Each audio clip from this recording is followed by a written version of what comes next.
अगर आपने अभी तक हमारा चैनल सब्सक्राइब नहीं किया तो अभी सब्सक्राइब करें और बेल आइकॉन को क्लिक करके हमारी लेटेस्ट वीडियोस के बारे में अपडेट जानें। थोड़े थोड़े पिया तनी रसिया जी गाली ताली बजाई आगे नहीं रसिया जी देखी बस ये गाना यहाँ गात गाए बराबर तनी बैठ के सुन आई आई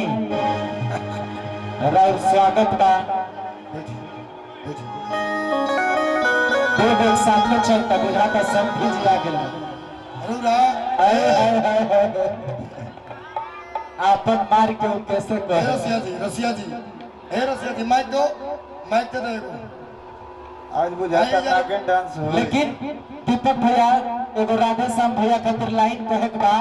कि हर बात कहने का एक अंदाज होता है, हर गीत के पीछे एक साज होता है। हर बात कहने का एक अंदाज होता है,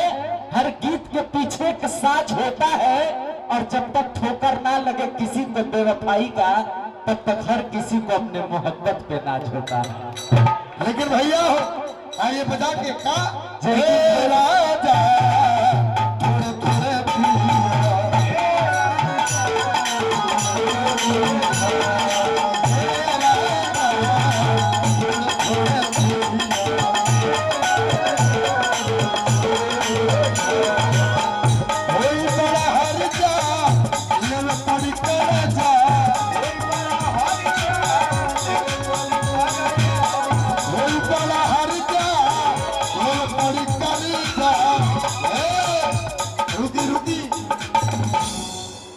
छोटका के मुँह देखी जिया राजा थोड़े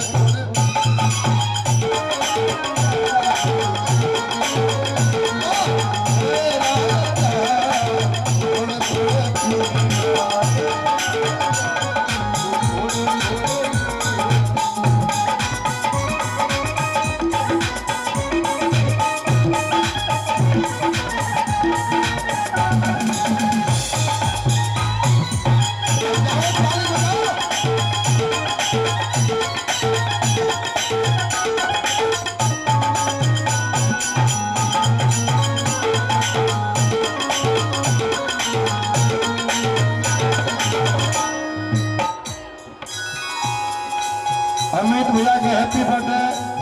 भैया की तरफ से हजारों का आशीर्वाद परमात्मा से मंगल कामना।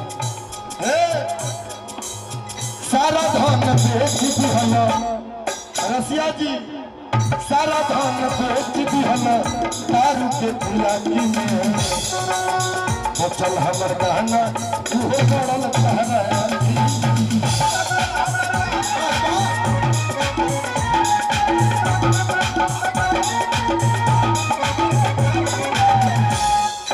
जिंदगी के सारा धन बेच दिहल दारू के पिलाकी बचल हमर गहना उहो बचल कहना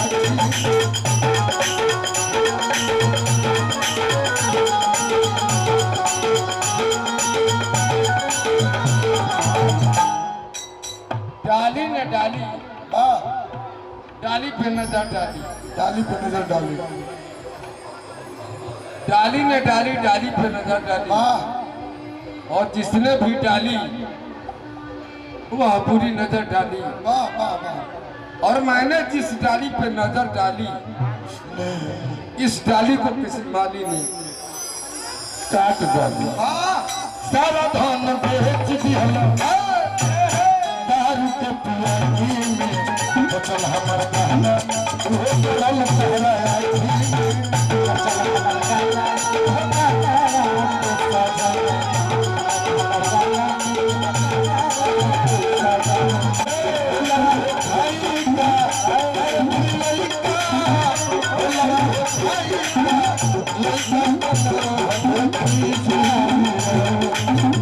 मिथलेश भैया तने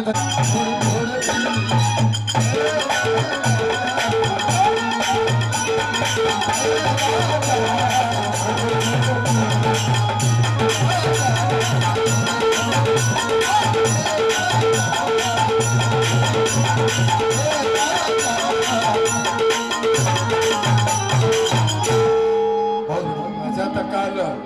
ढोल निकलता, झांकी निकली, ओहिमे हमनियों के बानी सब रउआ सब सादर आमंत्रित